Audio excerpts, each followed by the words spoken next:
tulisannya. Nah, persoalannya adalah seberapa banyak orang yang akan bisa menerima jalan pikiran dari Heriwan Toro.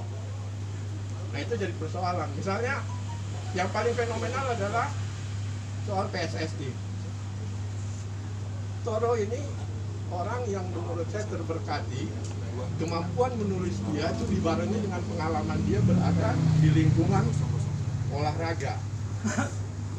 Selain itu hubungan personal dia dengan orang-orang tertentu membuat dia semakin well informed mengenai apa yang dia tulis. Jadi apa yang dia tulis itu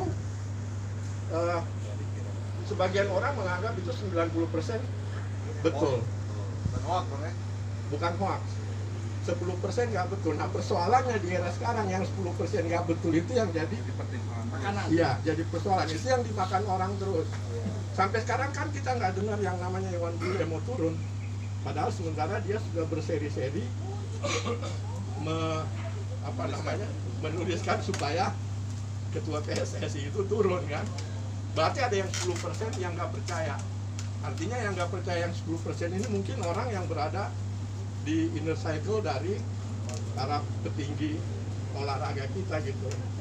Saya nggak tahu dengan Menteri Olahraga sekarang secara pribadi apa Heriwan Toro ini punya hubungan baik atau tidak. Kalau dengan menteri sebelumnya setahu saya dia cukup sering beranjak sana untuk ngobrol gitu.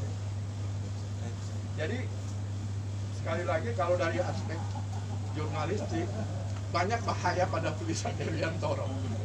Kalau misalnya ada orang yang menggugat Heriwan Toro, itu harus cukup sulit bagi Toro atau siapapun untuk menjadi pembelanya.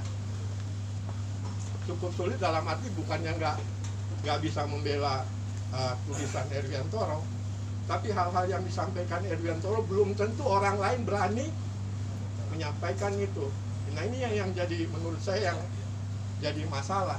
Tapi Bang, belum tentu juga benar, Bang. Lah iya, di situ karena belum tentu juga benar. Seorang yang mau membela dia itu menjadi ragu-ragu gitu loh. Nah itu. Nah, tapi bahwa ini adalah fenomena di era sekarang, setiap orang bisa menjadi penyampai berita. Nah, ini yang harus kita sebenarnya sama-sama waspadai. Sebenarnya yang saya harapkan ada pada teman-teman misalnya Raja dan siapapun di Dolok itu, orang yang pernah punya bekal ilmu komunikasi, itu sebaiknya itu benar-benar menggunakan ilmu komunikasinya itu untuk menuangkan gagasannya gitu. Jadi bisa self censorship itu harus diperkuat. Saya kira itu sih yang saya sebenarnya secara langsung udah sering ngomongin ke Heriwan Toro kena ditodong ya, biar yang lain juga dengar. Dan kita pasti akan berharap seperti apa Heriwan Toro akan menjelaskan apa yang sebenarnya disampaikan. Begitu Pak Cocomo ya, Mas Bayu. Siap, terima kasih. Bang, tanda tangan Bang, amplop Bang.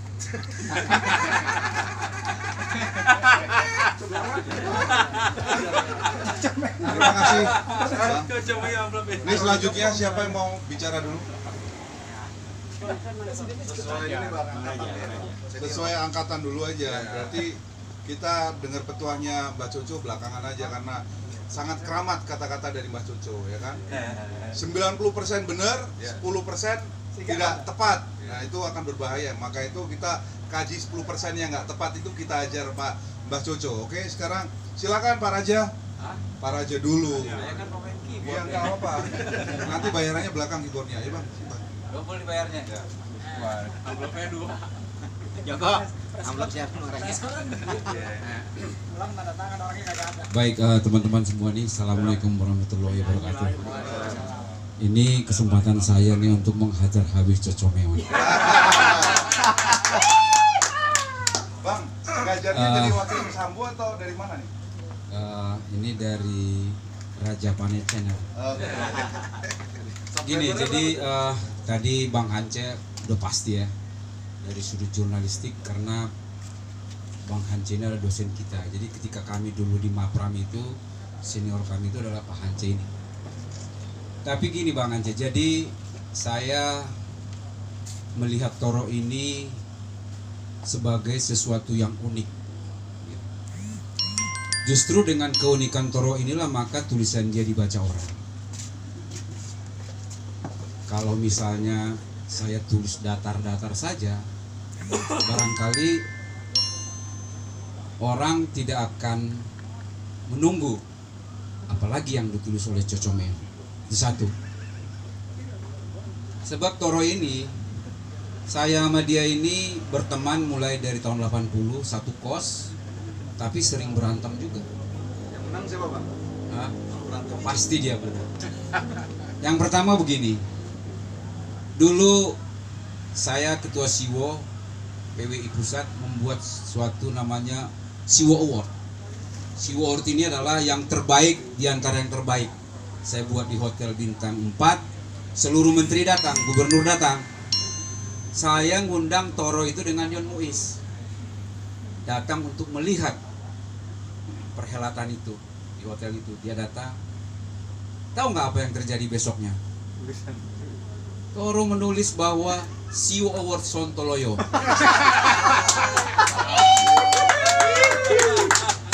Saya akhirnya disidang oleh teman-teman panitia, mungkin ada sebagian ada di sini.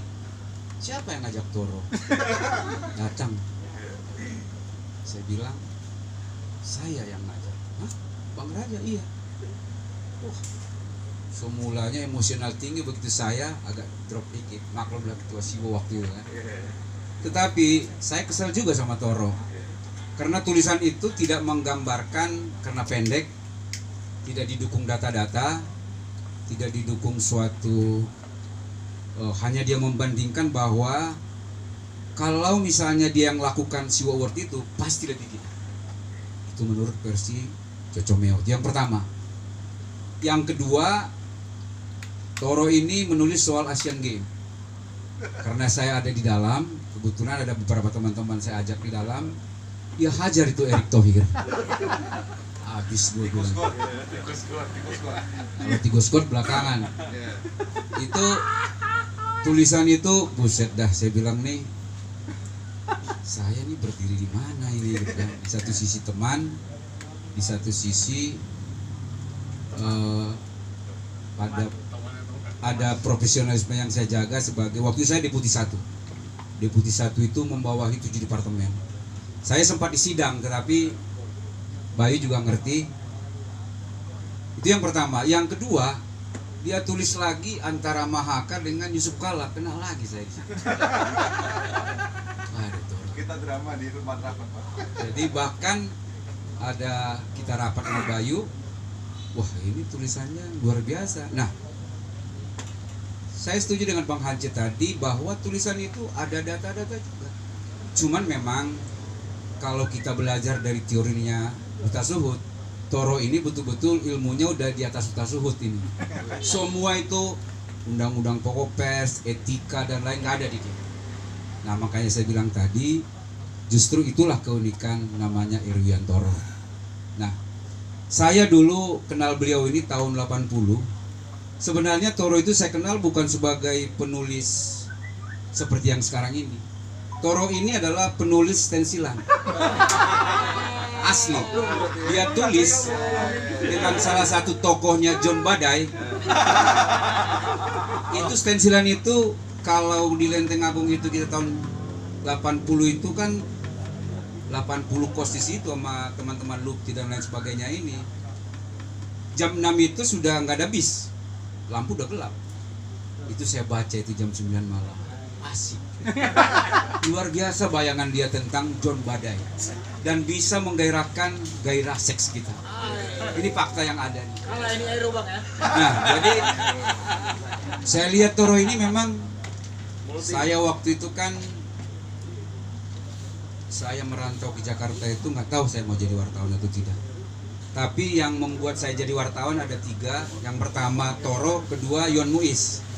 Yon Muiz itu waktu di Sportif, walaupun dia adik saya, tetapi mereka udah duluan. Kemudian satu lagi Mimi Alkama. inilah yang menggosok-gosok saya jadi wartawan. Padahal wartawan itu di keluarga saya itu apa sih gitu loh. Juga kesel bang adiknya bang. Nah jadi Toro ini membuat saya waktu itu betul-betul udah Raja, ini nggak usah lah mikir-mikir. Saya mau waktu itu biasanya pegawai di bank atau di departemen penerangan, tapi nggak lolos Pak Toro ya, sarjana mudanya. Nah, jadi kembali ke situ lagi. Jadi barangkali Pak Toro memang ada yang bisa kita ambil dari yang sampaikan Bang Ance tadi, harus hati-hati. Tetapi kalau nggak gitu nggak dibaca orang. Jadi di PSSI itu tuh kita hampir di sini betul pernah juga jadi wartawan di sana. Bahkan saya pernah jadi sana diangkat sebagai koordinator wartawan. Itu yang namanya di zaman Cardono, sampai dulu pulang hari itu juga dari Medan untuk balik ke Jakarta karena kita kritik.